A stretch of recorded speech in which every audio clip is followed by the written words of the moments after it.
طالبانو ورونو دلته هغه یوه خبر لیکلی ده.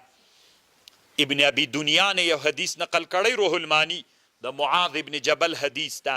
یو نسړی نبی معاذ ابن جبل وی ما نبی علیہ السلام ته شکایت وکړ ورته مې چې دی د الله رسوله په ما دین د ډیر دین را باندې وی ته خوښوي چې دا دین دی داسې نبی علیہ السلام راته ما ورته ویلي وو وی د سورت آل عمران دا 26 آیات اللهم مالک الملک تؤتی الملک چا باندې چې دین وي د آیات ډیر وایي الله عز وجل به مو دین ادا کی.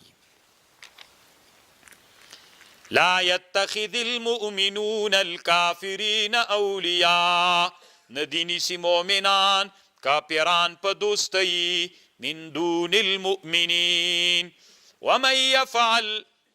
اوس طالبان ورونو مؤمنان دی کافران په دوستی نه نیسی.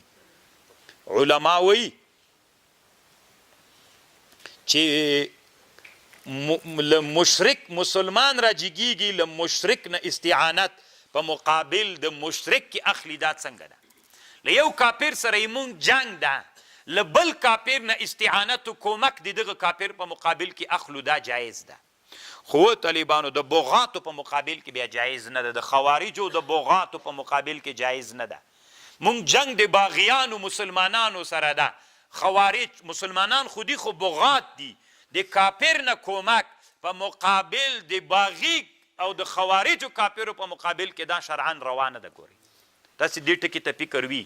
مثلا اسلامي نظام ده، هر اسلامي نظام ته طالبانو خوارج وي. خوارج اصل کې هغه چاته وایي چې د اسلامي نظام په مقابل کې راپورته سي دی ته خوارج او بغات وي.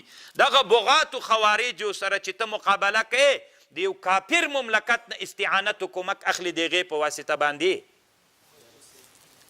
خبر باندې پوه شولې؟ ورکوي طالبانو کومک ترنه غواړي د مسلمان باغي په مقابل کې د کافر نه کومک غوښتل ناروا ده. یا له هغوی سره استخباراتي معلومات شریکوي چې دا د تاسې په وطن کې دا باغي ده در وینیسئ. نه طالبانو اسلام کې جایز نه ده، ولو که باغي ده خو بیا مسلمان ده طالبانو تا ته شرعاً جایز نه ده. اما د کافر نه په مقابل د کافر کې موږ امریکا سره جنګ و، د وروس نه د وروس سره مو جنګ و، د امریکا نه استعانت و کومک غوښتل دا شرعاً جایز د جواز لري. خو طالبانو ورونو دلته بعضې احادیث متعارض راغلی دي، د هغې تطبیق علامه شهاب لکه بعضې احادیثو کې منع راغلی ده، تطبیق علامه شهاب الدین الوسی رحمه الله داسې کړی ده تطبیق چې ته د کافر نه کومک غواړې او ته ذلیل یې، دا کومک چې غواړې قومنده د کافر وي او ته د هغه د قومندې لاندې وي، نو استعانت له کافر نه په مقابل د کافر کې دوه صورته لري. یا به ته مسلمان ذلیل یې یا به عزتمند یې.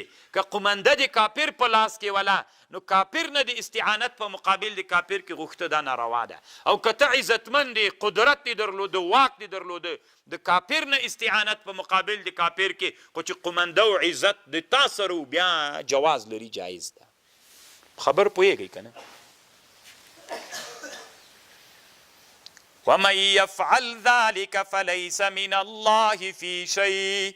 ومن يفعل ذلك چا چې وکړه دا کار فليس من الله في شيء الا ان تتقوا منه تقاتا، مگر که تاسې ځان وساتئ له دوی نه په ساتلو.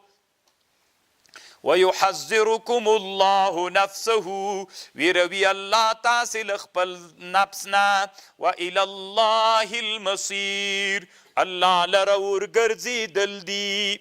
الا ان تتقوا تقاتا. طالبانو دا تقیه دی ته وایي. طالبانو علامه شهاب الدین الوسی دلته یوه خبر کړې، انسان د طالبانو دوه صورته لري.